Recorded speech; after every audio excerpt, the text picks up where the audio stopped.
that's a motto of do less harm and do more good. So I think we can all be processing constantly, how can I do less harm, be it to myself, to others, or to country, and how do I do more good? Hello and welcome to the Ocean Impact Podcast. I'm your host, Tim Silverwood. Our guest on the podcast today is Dr. Clinton Schultz, who is a surfer, he's a clinical psychologist, he's a proud Gamilaroi man, and he's also the co-founder of Sobah Beverages. These guys make non-alcoholic craft beer out of their premises in southeast Queensland, and they were one of the first to really tap into this massively rising movement around non-alcoholic beverages. And the reasons behind that become quite clear, as you'll learn in this podcast. Clinton had his own battles with alcohol and other substances, but also could see the devastating impact it was having across diverse communities, but particularly in First Nations communities. So as someone who liked the taste of beer, but not the consequences of the alcohol, Clinton started experimenting with craft beer infused with native Australian ingredients, various botanicals. And this is, I suppose, the really special feature of this brand. The supply chain really looks to support those First Nations communities who are out there growing and procuring these ingredients, which are on quite a meteoric rise. In Australia, the colonial attitudes towards native foods have meant that we've disregarded so many of these wonderful food and plant sources. Yet, once you actually open up your eyes and your taste buds, you soon reveal there is an absolute treasure trove out there. But as we learn with this conversation with Clinton, that hasn't come without its challenges. What protective measures are in place to ensure that First Nations communities can sustainably grow their own enterprises in order to support enterprises such as what Clinton and the team have built with Sobah? We absolutely love at the Ocean Impact Podcast those stories of startups that are driven by a mission and driven by purpose and are impact led. And I'm sure you'll agree with me that Dr. Clinton Schultz, his wife Lozen, and all the team involved in bringing Sobah to life, they really do embody that. So I was very proud to be able to have this conversation with Clinton over Instagram Live, and I really hope you enjoy the episode. We talk about all sorts of stories of the origins and the future of this wonderful homegrown enterprise, First Nations owned and operated, and a very inspiring story indeed. Thanks for tuning in to the Ocean Impact Podcast.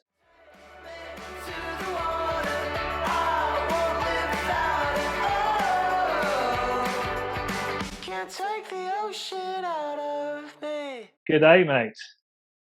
Yama, how are you, brother? I'm really well, thank you, mate, and very appreciative of your time. I know you've had a huge couple of weeks. You've got a bit of back pain at the moment, but really fortunate you're able to make it today. A little back pain will never keep me down, mate. I'm feel very fortunate to be here and get to have this yarn. Yeah, fantastic. And to start the conversation today, I'd certainly like to acknowledge that I'm tuning in today from Guringai country on the northern beaches, the outskirts of Sydney, and to certainly pay my respects to elders past, present, and emerging. And perhaps you'd like to tell the listeners, where you're tuning in from today. Yeah, for sure. So I'd like to acknowledge the Kumameri people here on beautiful Gold Coast, and acknowledge all the old peoples from this place, past, present, and our emerging leaders, those that have kept this place beautiful since the beginning of the time and are going to be here doing a damn good job of that well and truly after all of us have left. So so nice to hear, mate. Yeah, where I live on the northern beaches, I constantly reflect back, even sit here podcasting now. We've got the Guringai National Park and the Pittwater, and then this peninsula which runs up north of the northern beaches up to Palm Beach where the Hawkesbury flows out, and it just the country is alive and it's got a lot of energy around here. And unfortunately, I haven't had a lot to do with traditional custodians of this particular land. There's not a lot of in this active community, but it certainly needs to be the case. Yeah, for sure. And you get that. And sometimes in communities it can be hard to find out who is in community and how you make those networks. But once you do, and once you people get to recognise your face within the community, people are always more than welcoming to have others around. So. Good stuff. Look, so for those tuning in today, not familiar with Sobah beverages and yourself, how about you just sort of give a little bit of a backstory about yourself, about the mission-led, purpose-driven business that you've built, and perhaps maybe even start even earlier than that with a bit of that story of the ocean for you, your relationship with the ocean throughout time and obviously into the future. Yeah, no worries. So I've spent most of my life here on beautiful Kumba country on the Gold Coast. My family's got quite a long connection here. Like literally my grandma's side of the family have been here since, the 1880s or something like that. They were some of the first sort of settlers, white settlers out in the Telebudra Valley, which is in the area I live here. So my family's always been here on the coast since then.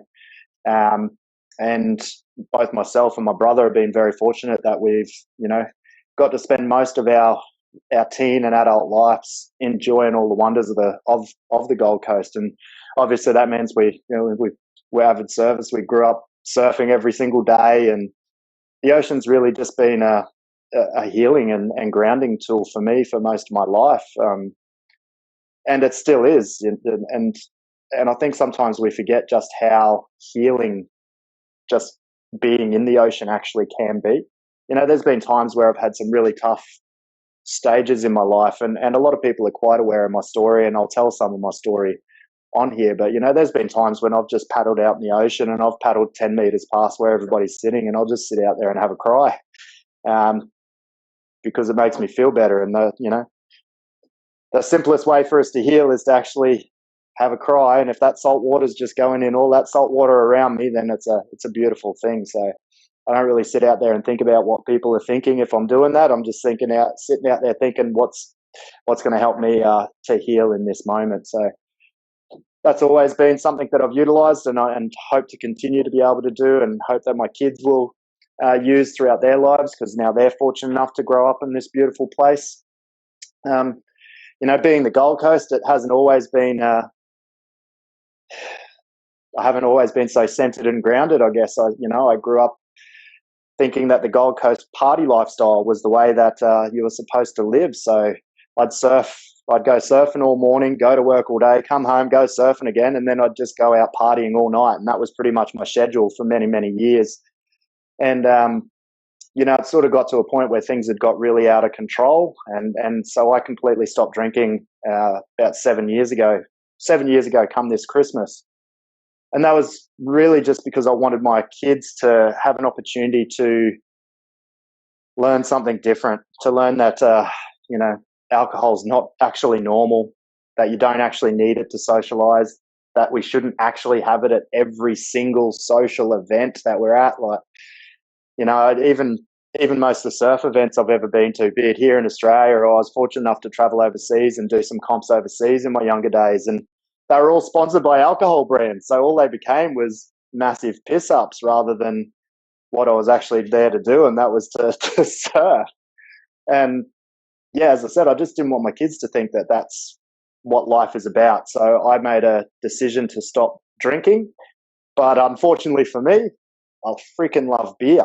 So I didn't want to miss out on being able to enjoy a flavour that I really do enjoy, and that's having a beer at the end of a hot day, just because I was choosing not to have alcohol. So that started off the whole sober journey, and 4 years later, we're in the position we are now. So there's been a lot of things that have happened in that very brief time that many people on here might be aware of, and others may not be. But yeah, we've gone from being a little garage, literally out of our garage, home brew set up, through to a business that's just managed to raise $1 million through crowdsourced funding, equity crowdfunding, which we feel so blessed to have been a part of.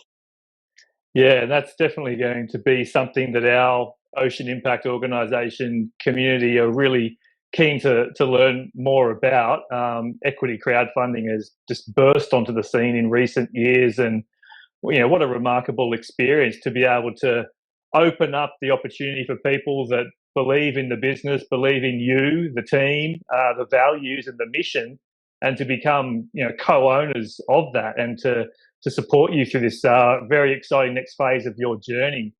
But let's just sort of maybe go back a little bit and just focus a bit more on, we're surrounded by lots of businesses and startups in our ecosystem who are driven by that purpose and that mission, predominantly obviously to try and improve the health of the ocean. But tell us a little bit about, your specific mission. What were you looking at to be the reason and that purpose behind building Sobah? The whole drive behind Sobah has always been to raise both awareness and support to healing strategies that are outside the box. So that is things like surfing for healing or ocean-based healing. And I'm a psychologist by profession, so I've worked in the wellness space for a long time in different facets. I've taught across multiple medical schools for over a decade now, and I really have seen what does and does not work for different groups of people, and what does get taught and doesn't get taught and practiced. And what I've really witnessed is that there's a whole bunch of healing modalities out there that work wonders for people that get absolutely no support, because we are so rigid and stuck in our ways in terms of this medical model that we are, I guess we live by in Australian sort of health practice. And that just didn't sit well for me. So I wanted to, through this business, be able to create an avenue for us to be able to raise our own awareness, but also raise our own independent money to be able to support and do some of that healing work in a different way ourselves. And that really is what drives us every single day. We actually see ourselves more as a culture and well-being business than we do a beer business. We just happen to, beer's my commodity. Beer's what helps me raise the awareness and make the money that we need to get out and do some good work back out in society and in communities.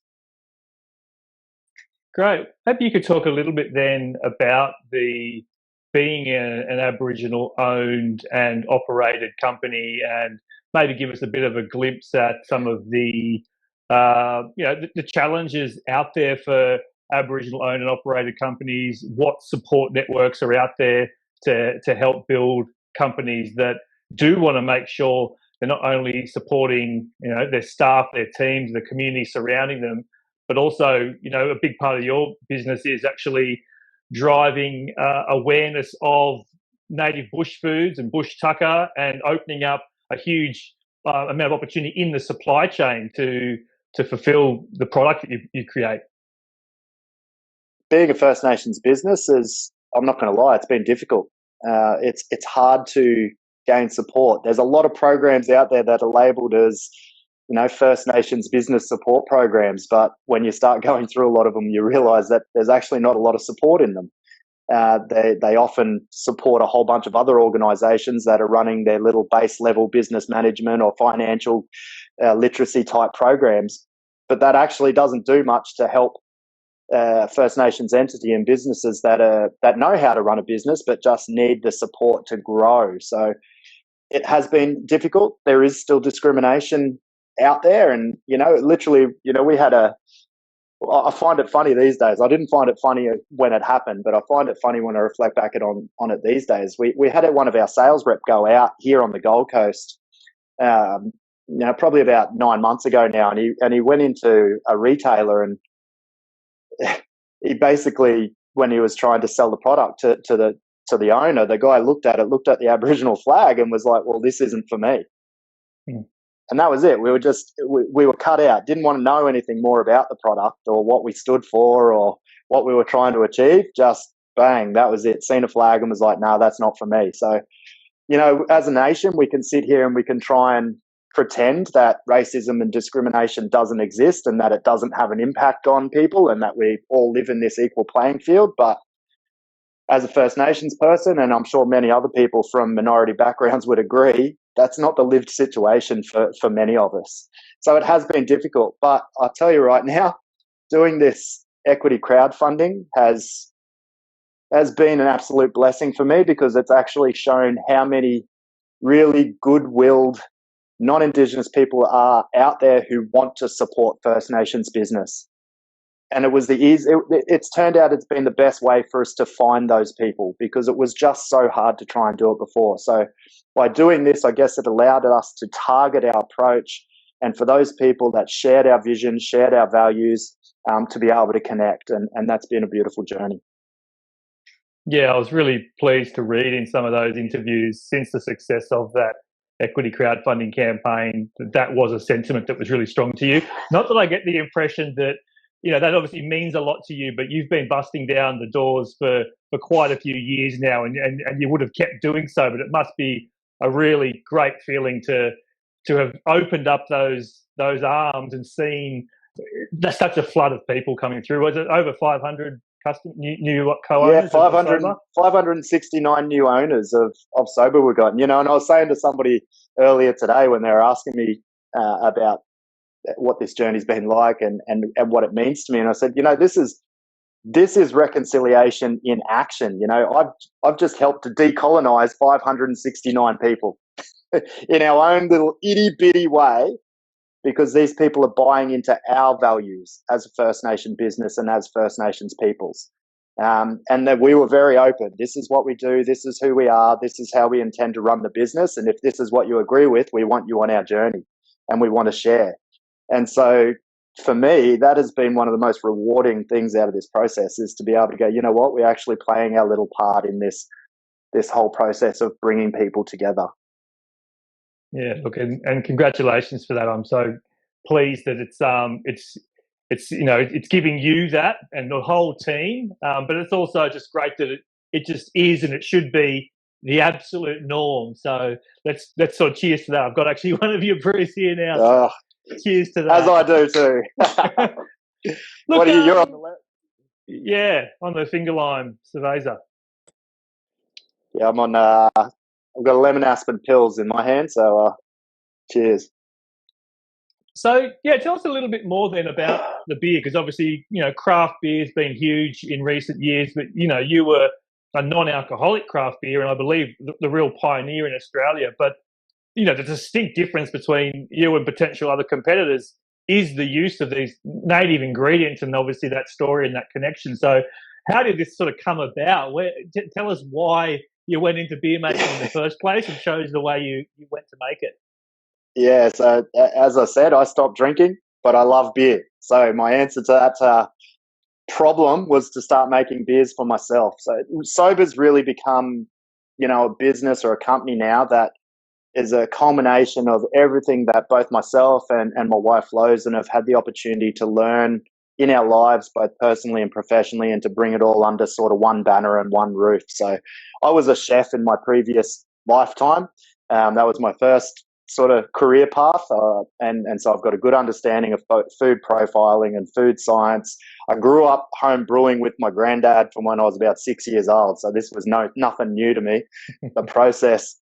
And I love our native foods, and I want to inspire Australians to get back to actually eating the things that are from here, that are good for this country, good for this place.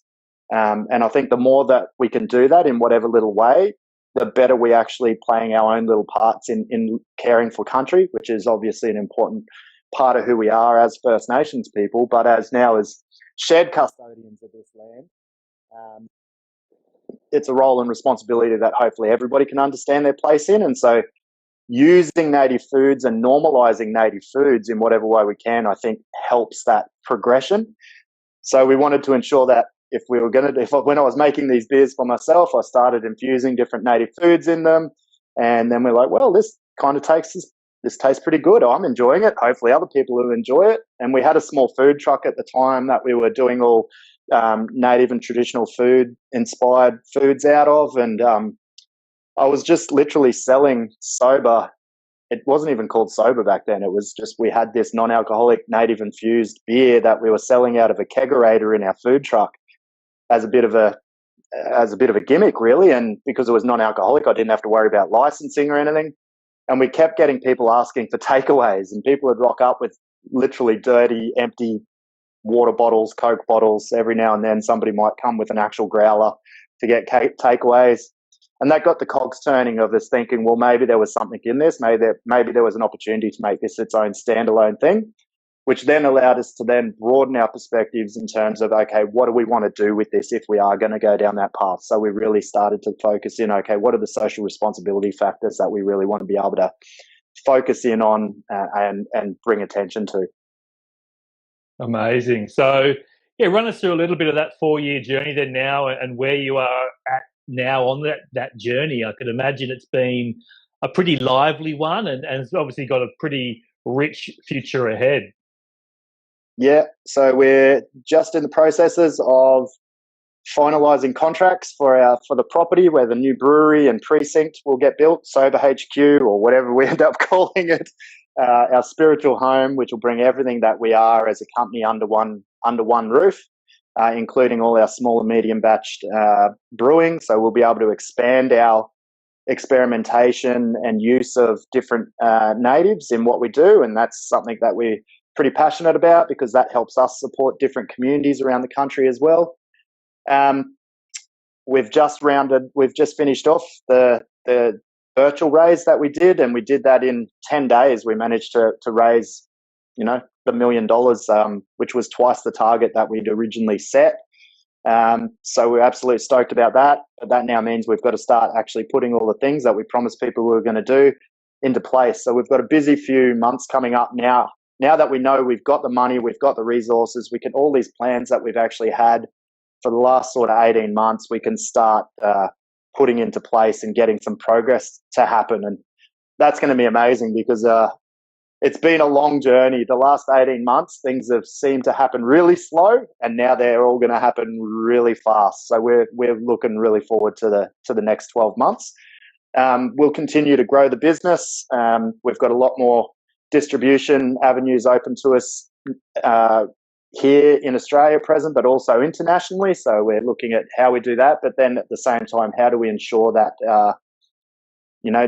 given that everything we make is infused with natives, that we can actually get the stock that we need. We've got a bit of a problem in Australia where not enough of the native foods industry is actually owned or managed by us as First Nations peoples. And so that's something we're also pretty vocal about, is ensuring that if we're going to grow this space of the use of native foods, that us as First Nations peoples maintain our rightful place in that space. I think it's one of the best economic opportunities that we have as First Nations peoples to not only be a part of the growing Australian economy, but to do it in a way that allows us to maintain our cultural connections and our stories and our lore to those first foods.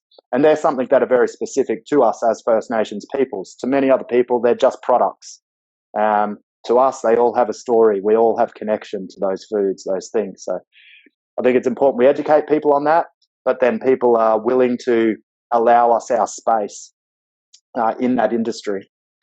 So that's something that we'll be very passionate about doing. We're also working on some pretty cool stuff with our good friend James Grison from the Good Beer Co., who many people would know from the awesome work he's been doing with the Barrier Reef for years now. So we've got some cool collab stuff that we're going to be doing in the next 12 months with James. I don't even know if I'm supposed to be talking about that yet, but stuff that I will anyway. We're actually going to release a non-alcoholic version of Great Barrier beer to raise money for, obviously, the Great Barrier Reef's protection. So that's one of the cool things that we're going to be doing. We're also doing a really cool project at the moment. Given it's October, every single carton of this lemon aspen that is sold for October this month, we're donating $2.50 to Half Cut Org. So Jimmy from Half Cut Org. Every $2.50 saves a square metre of the Daintree Rainforest, and it gets gifted back to the traditional owners, Kuku-Yalanji people. And we all know that the rainforest is a filter for the ocean. So, when we start looking at everything as connected, rather than looking at things as isolated pockets of environment, but rather have a look at how everything is a part of a much bigger ecosystem and everything interflows into everything else, then we can start to look at, okay, what can I do out here that really has an impact down there? And everybody gets to find their little place and play their part. And it's a wonderful thing to be able to do. Oh, it's so great. It must blow you away that, through the power of business, you can have this cascading positive impact all the way into these different arenas and areas. And that's not to say it doesn't come with a lot of hard work, I'm sure, to do that. Your focus with the team and with Lowe's and is obviously on keeping everyone employed and keeping the doors open and growing, but then also having this impact. So how do you find that? I mean, is it because your natural inclination and your reason is so embedded in impact that sustains you through the tough times on the other front? Like how do you balance the two and make sure you're happy at the end of the day? Lowe's would say it's just a positive way of managing my ADHD. My brain goes a million miles an hour. I tend to not slow down very much and just constantly working on new things. But Lowe's the engine room behind this business, to be honest. All the hard nitty gritty businessy type work that needs to get done. She's got far more patience for that than I do, and I feel very fortunate that Lowe's has given up a whole bunch of things that are important to her and that she's wanted to achieve over the last couple of years to really drive this dream of mine forward, which has freed me up to continue working on, I guess, the social responsibility side and the philanthropic side and the healing initiatives that we want to be able to start pumping out now that we're getting to that level where we can be sustainable in that area. Back to the point around those challenges in making sure that those businesses that are working with native bush foods and bush tucker are First Nations owned. Is there countries around the world that are seen as kind of the gold star who've done a really good job of making sure there's those measures in place to support those industries and to maintain ownership? Or is it, is there a bit chaotic the world over, everyone trying to find the perfect way of doing it? Or is there, tell me about that. I don't think anywhere's got it perfect yet or is even doing it great yet. I think we've got some good models starting here. So Victoria is actually probably leading the way in Australia. Victoria government's been doing some great work with traditional custodians on countries down there, looking at how they can ensure that First Nations peoples from what is now Victoria, the lands in what's now Victoria, have opportunities within this space. And I think there's a lot that other state governments can learn from some of the modelling that's happening down there. Aotearoa's doing some great stuff, and they're in a different situation to us where they've had an opportunity for a long time to have treaty and to have voice in Parliament and other things that have allowed them to have further opportunities in different facets, and one of those is within the native sort of food space for them. So there is models around the world that we can be looking at and that we can be learning from. I'm just not completely sure that Australia as a nation or the business side of Australia is quite there yet. Which sort of back to your earlier point about just the significance of opening up your business and helping to deconstruct that colonial attitude, one co-owner at a time. But I'm also just thinking about, fisheries management. Obviously, we do a lot with fisheries and aquaculture, and that's an arena that would surely require, and it would similarly need a lot of work in trying to meet those traditional, ways of treating sea and treating country in this world where it's just whoever pays the biggest fee gets to go and take as much as they want, be it from the ocean or be it from the land. Yeah, and there's a few examples of some good work being done there around northern Queensland and through the Torres Strait Torres Strait, between, partnerships that we're starting to see between Queensland government and different traditional custodian groups in those areas. But again, they're still in their infancy, and I still don't think that First Nations peoples are given quite enough voice or quite enough level of power within those decision-making processes. Yeah. So your business is growing. Obviously, the team, that must have been something which has been an interesting journey over that last 4 years and forecasting into the future. Can you tell us a little bit about what the processes are around attracting team members, what it means to have this team, this family, and how you project being able to continue growing that Sobah family in the years to come? We'd hope that we attract people through our values first and foremost, that people see us as a organisation that they want to work for or with, before any of the other elements. We're doing some pretty funky stuff in terms of the way we want to work with our people, our team, our family within Sobah.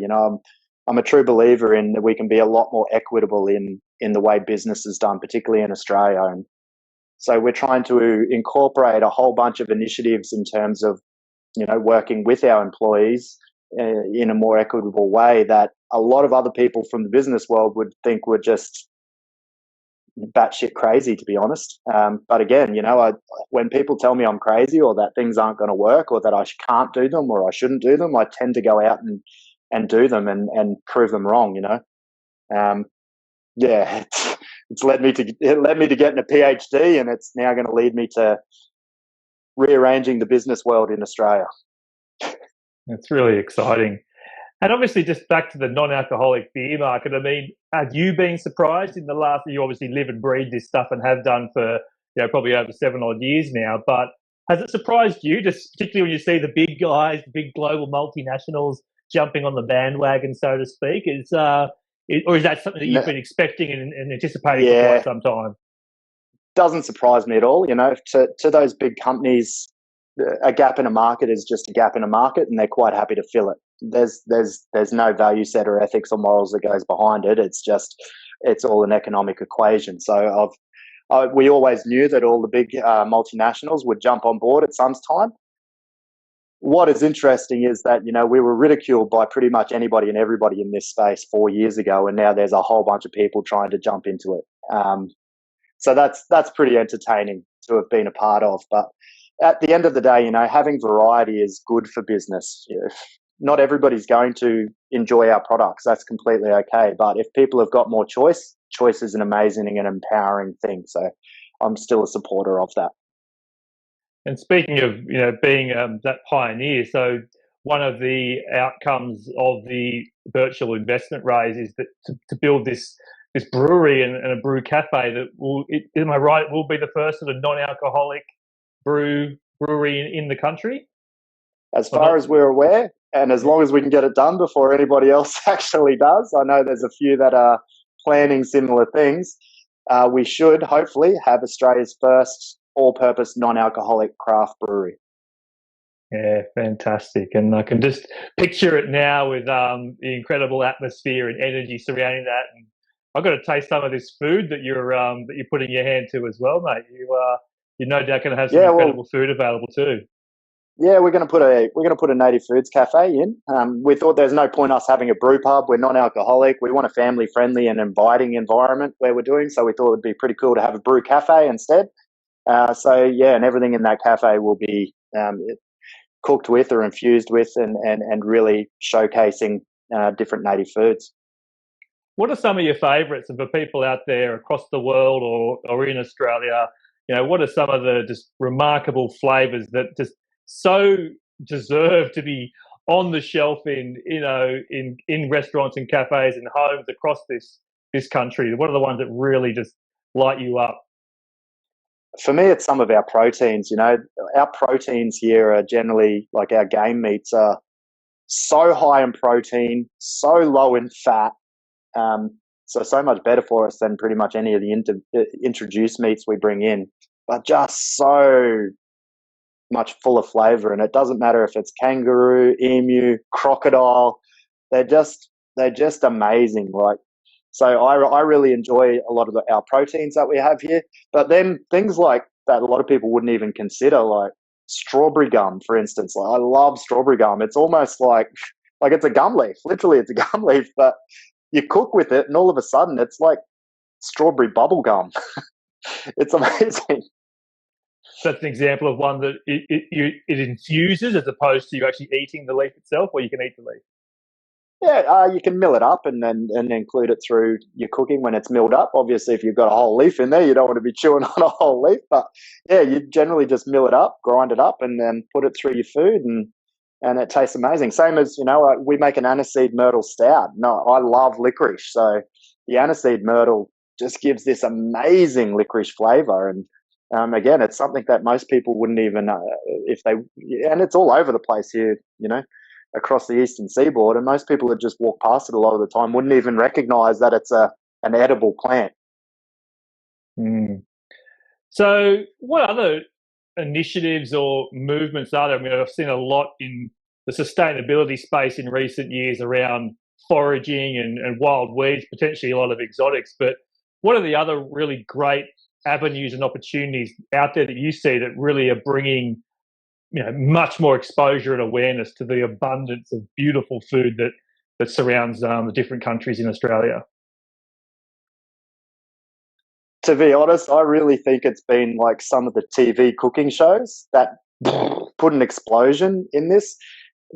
People love their reality TV shows in this country, don't they? So, when we've had all these different reality TV shows, but really for the last 5 years now, have all tried to hero native ingredients. I think that's got people's attention, which has been great, but it's also led to, some problems in terms of being able to get your hands on certain products now as a small producer, small First Nations producer, because you've got these multinational conglomerates that just go up and buy off entire harvests or forage worths of certain products. So while it's great that we're increasing the awareness and the use, we need to make sure that the growth in the industry is keeping up with that.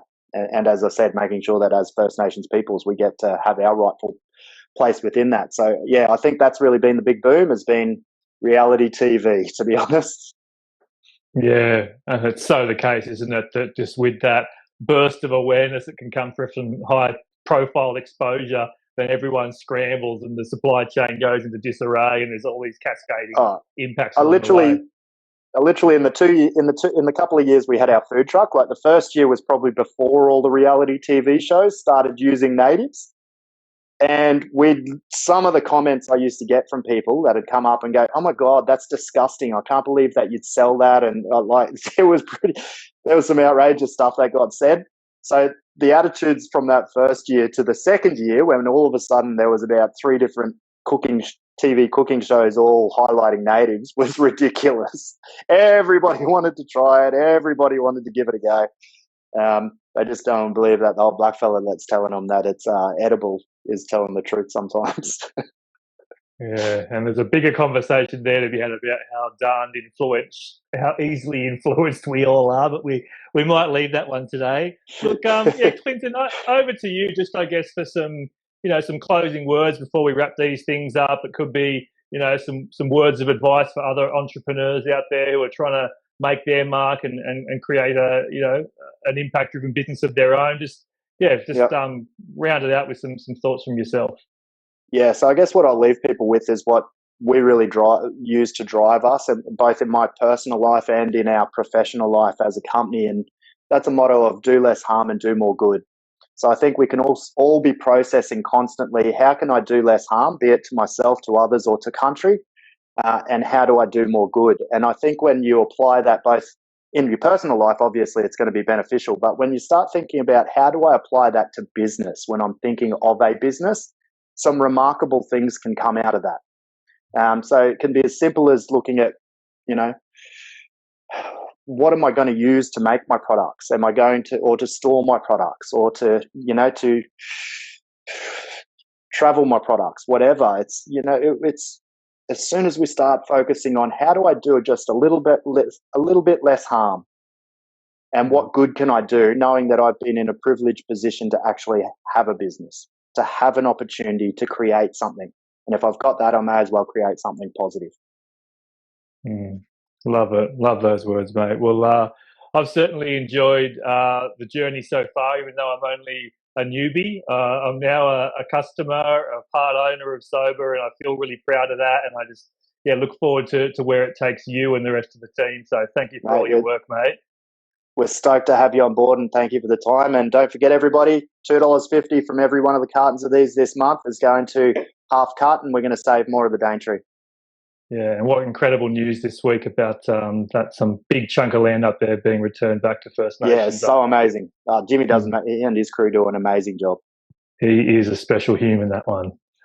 I ended up with no hair because of it, but you get that. All right, mate. Well, thank you for your time. Enjoy your weekend and keep up the great work. Thank you very much.